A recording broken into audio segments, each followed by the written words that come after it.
3월 10일 화요일, 이 한 주도 주의 은혜로 살아가기를 소망하며 오늘도 변함없이 기도의 자리를 기억하고 각자의 처소에서 저녁 기도회에 함께 하시는 성도님들을 주님의 이름으로 축복합니다. 이 시간은 누가복음 17장 11절로 19절의 말씀을 통해 그 중에 한 사람이라는 말씀의 제목으로 은혜를 나누기 원합니다. 말씀 후에는 바르신 119 기도 제목을 가지고 기도해 주시기 바랍니다. 회복이라는 말이 어느 때보다 간절한 때입니다.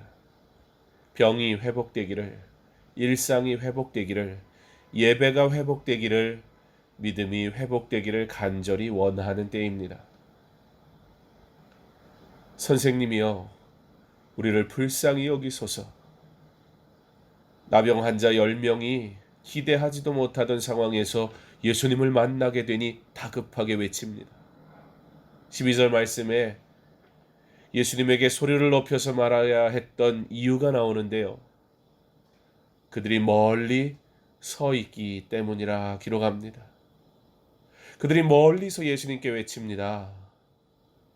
그 이유는 그들이 나병 환자이기에 예수님을 보았지만, 예수님께 나아가기 원하지만 그들이 가까이 다가갈 수 없었기 때문입니다.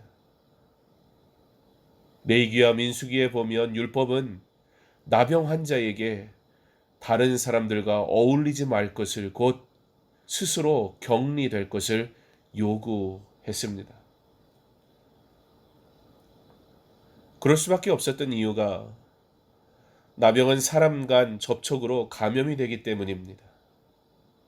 감염자의 기침 또는 코에서 나오는 체액과 접촉했을 때 감염되는 것으로 알려져 있습니다. 그러므로 철저한 격리 속에서 감염된 부위가 악화되고 하나 둘 그 부위를 잃게 되며 그렇게 살다가 죽음을 맞이하게 되는 끔찍한 병이었습니다. 현실은 암흑이었지만 그렇기에 낫고자 하는 열망은 강했고 다시 사회로 돌아가고 싶은 그 간절한 소망은 누구보다 컸습니다. 자신들은 예수님을 찾아가서 만날 수 있는 그런 여건을 사회가 허락하지 않았기에 예수님이 저 멀리서 오시는 모습을 보며 다가갈 수는 없지만, 그러나 다시는 찾아오지 않을 수도 모르는 이 순간을 그들은 결코 놓치고 싶지 않았습니다. 그래서 절실하게 외쳤습니다. 전혀 예상치 못한 순간, 아무 공로 없고 스스로 격리되어야 하는 처지, 당시 사회적 분위기에서 자신들을 피해가도 할 말이 없는, 아니 자신들이 먼저 알아서 피해야 되는 상태, 그래서 자신들의 외침에 삿대질하지 않고 그냥 지나만 가도 다행이라 여겨야 하는 어쩔 수 없는 그런 존재된 자신들을 예수님께서 혹 긍휼히 여기신다면 얼마나 좋을까. 아주 작은 기대를 가지고 그들은 예수님을 찾았습니다. 보시고 이르시되 가서 제사장들에게 너희 몸을 보이라 하셨더니 그들이 가다가 깨끗함을 받은지라. 그들의 요구대로 예수님께서 저들을 불쌍히 여기시고 고쳐주십니다. 저들의 소원이 이루어진 것입니다. 더 크게 외쳤거나 더 열심히 예수님을 찾은 사람이거나 뭔가 이러한 은혜를 받을 만한 수고를 더 한 사람이 아니라 그냥 모두 조건 없이 한 명도 빠짐없이 고침을 받았습니다.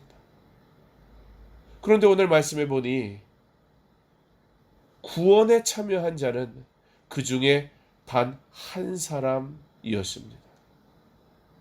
사랑하는 성도 여러분, 우리는 어떤 은혜를 구하고 있습니까? 지금 나는 무엇을 누리고 있어서 복 받았다고 말하고 만족하고 있습니까?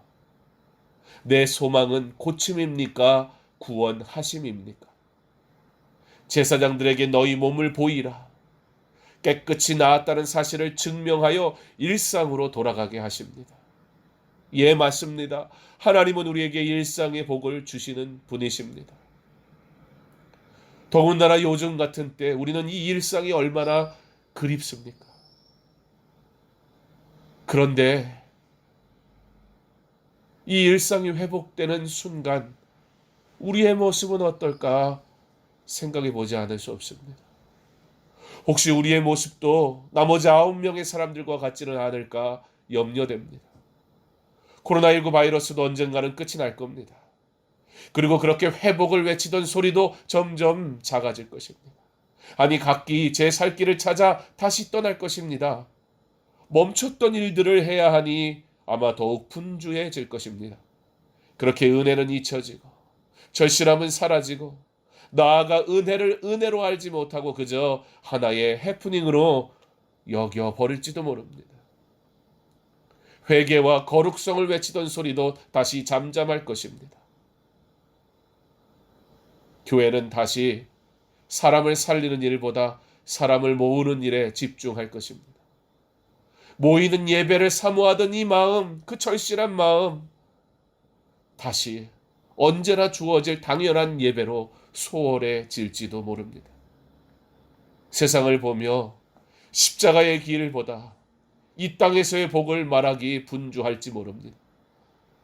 지금 우리는 어느 때보다 큰 교회에 대한 깊은 고민을 하고 있지만 이 일이 끝나고 나면 다시 큰 교회를 동경하며 그렇게 이전의 모습으로 돌아갈 것입니다.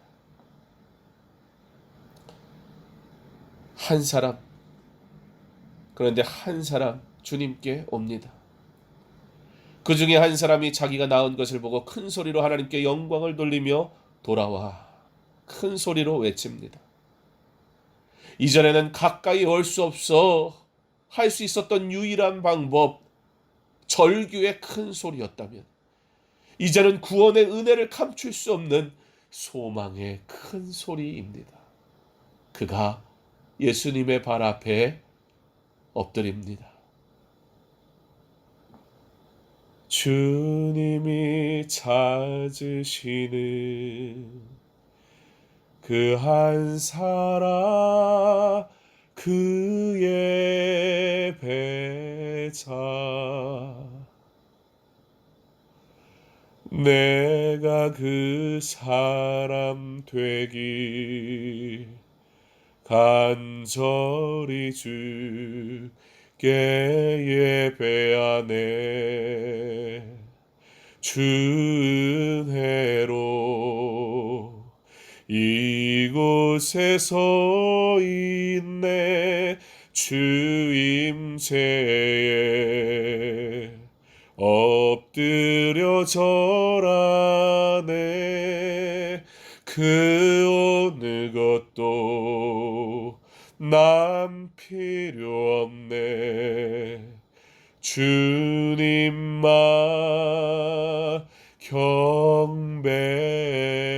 경배해. 우리가 바로 그 한 사람 되기를 원합니다. 주님을 간절히 찾는 한 사람, 주님의 긍휼하심을 입어 일상으로의 은혜를 누리는 그 한 사람. 그러나 거기서 끝이 아니라 그러므로 하나님께 영광을 돌리며 주께로 나오는 구원의 기쁨을 누리는 바로 그 한 사람 되기를 원합니다. 내 목적이 이루어지는 삶이 아니라 하나님의 뜻을 따라 살아가는 한 사람, 곧 참 구원의 의인을 누리는 성도 되기를 소망합니다. 이 또한 지나갈 것입니다. 다시 일상이 우리에게 주어질 것입니다. 그 일상이 이제는 하나님의 은혜의 감격으로 살아가는 한 날 되기를 소망합니다. 그 한 사람이 저와 여러분 되게 하시기를 주님의 이름으로 축원합니다.